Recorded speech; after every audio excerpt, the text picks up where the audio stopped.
want to add, you made a statement that's very important. You said it felt like it's the end of the world, and that's because it is. And the reason I'm saying that is because people need to understand language. Language is very important. Language changes according to the agenda of these people. And so the word world used to be age. It was replaced, the word age was replaced with the word world. So if you read any religious book, or if you read any updated piece of literature, it now says world. But if you look at the same piece of literature, whether it be a religious book, a history book, or whatever, before they changed it, it said age. And that is very important, because ages are stages that we exist in underneath a certain light frequency. So for example, right, everything you learned in school was a lie.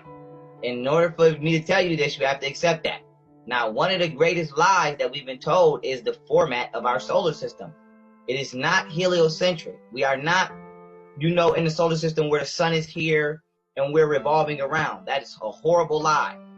The truth is the sun is traveling around the galaxy at about 70,000 kilometers per hour, and it's pulling the planets behind it. So we're vortexing behind the sun. So the best analogy I can give you is like when somebody gets married and they have the cans on the back of the car and the car is pulling the can, the sun is pulling the planets. Now it takes us approximately $24,000-$25,000 to travel around our galaxy. And so as we travel around our galaxy, we come into different zodiacs. So for those of you who don't know, the only difference between a zodiac and a constellation is a constellation is a group of stars that form a particular pattern. A zodiac is a group of stars that form a particular pattern that affect you. And so if we were actually closer to certain stars, they would affect us. So the 12 main star patterns that affect us are what the ancients blueprinted out as the zodiac. Now that you're with me on this, we've been traveling for about 2,160 years through Pisces. We're at the end of Pisces and we're coming into Aquarius. Now, Aquarius not only is called the age of enlightenment, aka the new age, we're ending the age of Pisces. So now what's happening is, as we're coming into Aquarius, the patterns of the stars are different, which means light is going to be different.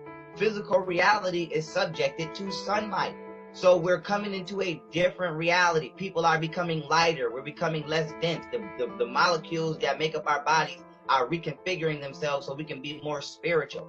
Now, why is this important? The government is trying to hijack that. And they're trying to hijack spirituality with artificial intelligence and technology. So they're making you lazy. They're making you dependent on technology so that you don't use your mind, because your mind is more available to you now for the next 2,000 years than it has been for the previous 2,000 years. So when people say it feels like the end of the world, it is. It's the end of an age. And the way that we track that is we track what has happened on this planet for the last 6,000 years. 6,000 is important because we've been through 2,000 years in 3 different sessions. So we had the agricultural age, and then that ended. And then, we had the Stone Age. That ended. Then we had the agricultural age. That ended. Then we had the industrial age. That ended. Now we're coming into what they call the technological zenith age. And I'm warning you now, you don't want that. The all-seeing eye is AI. The only thing that can watch everybody on planet Earth at one time is a robot. So this is what facial recognition and all of that is. And Bill Gates want to give people certified chip, because they are trying to digitize slavery. So I just wanted to warn y'all on that. All of that cryptocurrency, Bitcoin, you don't want none of that. Smart house, smartphone, smart city, you don't want none of that. Because what happens when they tell your house not to let you out? What happens when they tell your car not to let you drive? What happens when you want to make a purchase and they tell your bank account to shut off after 6 o'clock? So we think that we're advancing as a society, and really, we are fit to enslave ourselves cybernetically. So I just wanted to throw that in there, and we coming in hot already.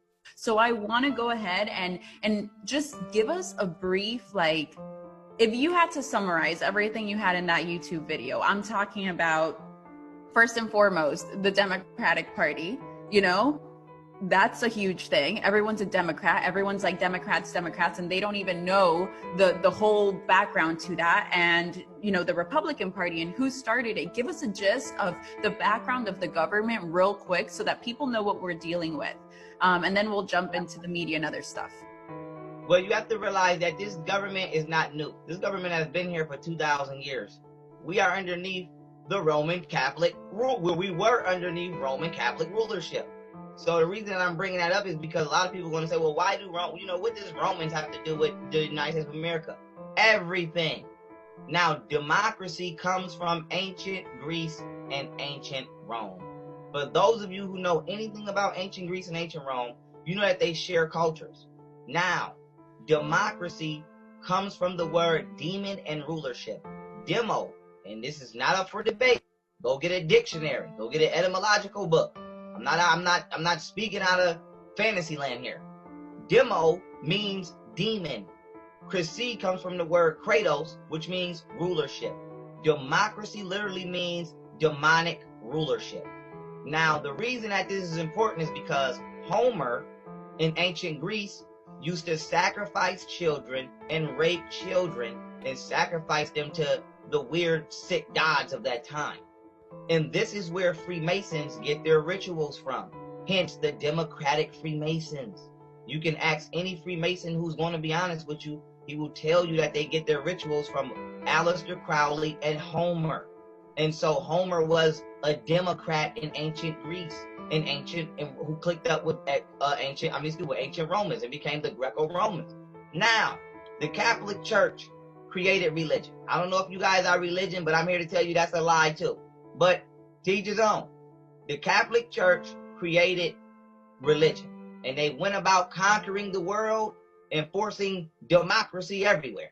You know what I'm saying? They came over here to America, where black people such as myself was minding our business, and they conquered my ancestors and forced democracy and religion. Now, let's come to today's Democratic Party. Black people fought themselves out of slavery. We fought our way out of slavery. I don't know if y'all have been told that.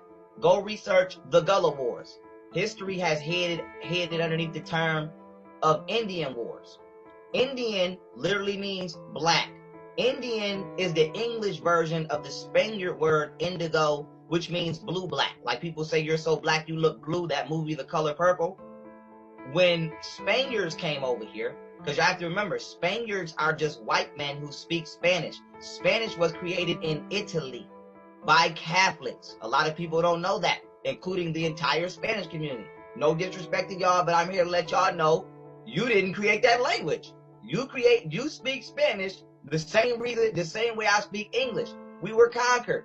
It just is what it is. Now, when white Spaniards was doing what they was doing, Christopher Columbus, who was commissioned by Queen Isabella, Spaniards, white people that speak Spanish, his son Domingo, they went to the Caribbean and they established the first plantations there. And those plantations today became what we now call Haiti and the Dominican Republic. Christopher Columbus's friend, Amerigo Vespucci, made it to Florida and started to conquer. And that's why they named America, because it's named after Amerigo. So America is named after Spaniards. Why is this important? To understand democracy, you must understand, before there were the 13 English colonies, the Spaniards, the Dutch, the Germans, and the British were already in America murdering black Indians. Now, Europeans decide, hey, we want some of that slave money too. And they jump in and they come over here and create the 13 colonies. But those 13 colonies on the eastern coast were nothing compared to all of the other colonies. So now we know how Spanish got over here. Now we know why the West Coast has a huge Hispanic population. We know how Mexico became the way it was. We know how Cuban became the way it was. Now we see how Spanish made its way to the Western Hemisphere along with English. So the Spaniards and the Englishmen were the main two conquerors of the Western world. Now,